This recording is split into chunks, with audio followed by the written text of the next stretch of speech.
What's up mga quiz mga atis? Welcome back sa aking channel, Jesus Quiz Alan. At ngayong araw, pag-uusapan natin pinakamainit na topic o issue sa show business ngayon. At ito yung tungo sa breakup ng tambalang Katniel o Nina Kathryn Bernardo at Daniel Padilla. So, ito kumalat na tong news na to sa social media, radio, broadsheet, and even sa TV. And naging top news na rin siya sa news sa TV. And itong news na to nanggaling sa confirmation ni Kathryn via her social media account, IG, Twitter, kung saan sinabi nga niya na she broke up with Daniel already. Even though na inamin niya yung breakup, she have not confirmed kung third party pang reason ng breakup or si Andrea Brillantes ang reason ng breakup nila, because we knew na si Andrea Brillantes ay being linked to Daniel Padilla lately, diba? So kung matatanda natin, it's been more than a month na pinag-uusapan tungkol itong issue ni Kathryn at Daniel. So mga rumors noon na parang nakakaroon ng problema ang dalawa until sa later part ng November lumabas yung pangalan ng Brillantes, where people are saying na she is the third party, na she is being linked to Daniel Padilla, and yun, marami nang lumabas ng video daw na parang nakakalabuan yung dalawa, and until nga ito, tumating kahapon yung confirmation nung news na yun. And for me, as a fan ng mga movies, ng mga TV shows, as a follower ng mga TV networks, hindi ako na-surprise sa nangyari ito.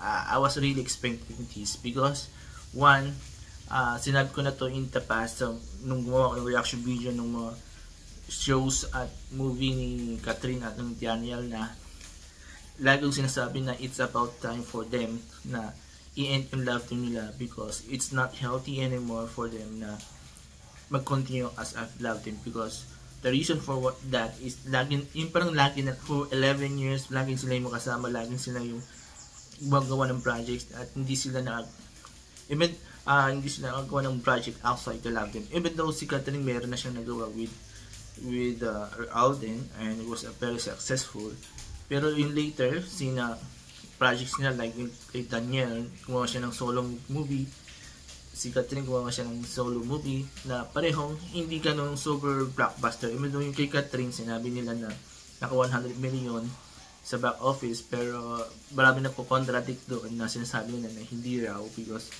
mas nakikita sa loob ng scene na there are not few. So with that, kaya naniniwala ko na dapat mag-break up, mag-end na yung love team nila, tulad nung nangyari sa mga nauna nilang mga kasama nilang love team sa ABS, yung Lisken saka Jaden, diba? And look what happened.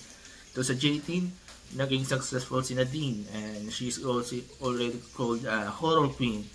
Tapos to sa Lisken, medyo nag-struggle din dalawa, si Liza sa si Enrique, and now ito na break up ng tambalang Kenya. So tingnan natin what will happen to them. So as a love din talagang dapat na mag-end.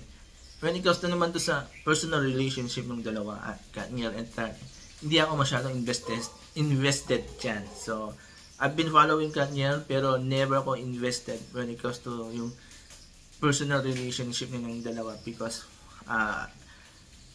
hindi ako naniniwala to sa love team unless talagang nakita kong merong nangyayari throughout their relationship. So isang good example yan yung si Marian sa Kalindang. We saw yung talagang totoong relationship nila from Marimar to Jezebel, diba doon? Diba nakita na natin doon ng problema, nakipag-break si Dingdong doon kay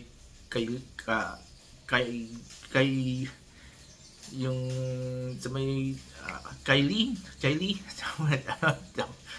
forgot the name yun. So until silang naging girlfriend boyfriend, until sa naging mag-asawa. So doon lang ako naniwala, because I saw the progression. Unlike dito kay Kathryn at Tanya, for 11 years, same yung mga pinapakita, same yung mga, wala namang progress. Parang di mo maramdaman na talagang they were really in a relationship. So parang for me, it's purely relationship nila as a love team na, pero not in personal. So, that's why I'm not really invested dun sa personal relationship. That's why hindi rin ako nun ka-affected rin sa lumos na issue ngayon. Because I know, there was nothing going on then. And this is because it's part of the so yun ang masasabi ko dun. So never ako invested, never ako fan. Actually after nangyari to, parang naniniwala ko na dapat buwagin na yung love team sa movies, to be honest with you. Buwagin na, okay lang yung once or twice lang si makasama, pero yung ganito kakahabang mga length ng love team, medyo hindi na siya healthy, hindi na siya very good. Not only for the movie industry but also for the actors and actors na involved sa love team, because hindi nagko-grow ang career nila, hindi nagko-grow yung talent nila, di ba? So I'm sure maraming magre-react dito mga fans ng Katniel. So like I've said, I'm not against Katniel, pero yun lang love team, yung love team na idea ng love team, I am really, and I sympathize with the fans na talagang nasasaktan sa nangyayari ngayon. I know because you were invested to sa pinaniwala ng kanilang agency, ng kanilang talent center na which is Star Cinema, Star Magic, or ng team na they were really happy together, they were really in love with each other, diba? So yun, kaya I understood why many fans were really invested, yung emotion nila were really invested dito sa love team nito, because yun nga, kasi yun ang binigay na paniwala ng mga talent center nila and even and ng management nila, di ba? So siguro iba lang ako siguro sa mga fans na ng mga movies, ng TV shows, na never ako nag-invest ng sarili ko, ng emotion ko sa mga artista na yung nakakaroon ng love team. And well, nakakalungkot talaga maisipin na ganito, and this is not the first time na magkaroon ng mga masasakit na feelings para sa mga fans o mga nangyari nga breakup, like nangyari ito sa breakup ng Aldab. I remember that, and until now mayroon pang mga fans, may kulto pa nga ng Aldab ang naniniwala pa rin na nakakainlaban pa rin yung si Alden and Maine Mendoza, di ba? Sino pa mga artista? Marami pa. Even yung tambalang Judian, Rico yan, tapos nung kina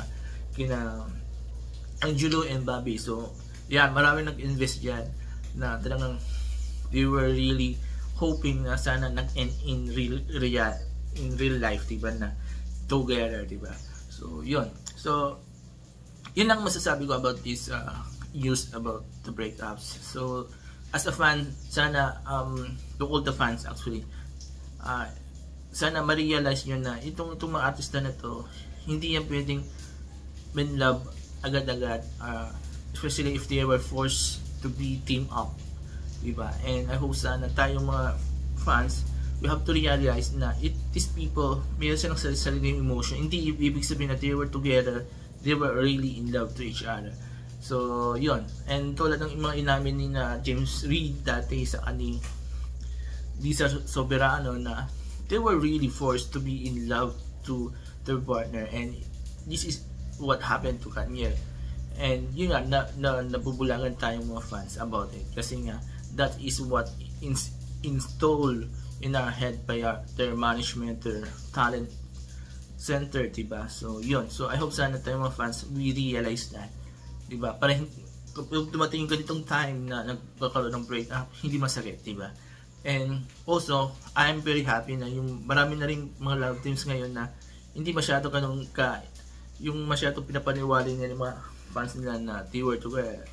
Best example is that Barda, diba? We know Barbie is still with this BF na si Jack Roberto, and si David Digago, he is open about his girlfriend now. So despite of that, diba, ang dami pa rin supporters ng Sparta, because they knew na yes, may mga nagko-hope pa rin, pero maraming matatalinong Sparta fans na naniniwala na impossible na magsama yung dalawa in real life because they have their life outside with their own partners, diba? So yun. So I hope sana tayo mga fans, we have to realize that na tao rin yung mga artista na yan, na hindi pwede matiktahan yung emotion nila ng mga talent management nila ng company, ng TV network nila, diba?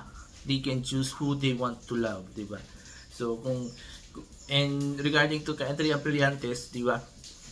Don't put yung galit natin nila to sa breakup because again, it is their choices, it's their emotion, so we cannot force them kung sino yung gusto nilang mahinapan, magustuhan nila. So yun.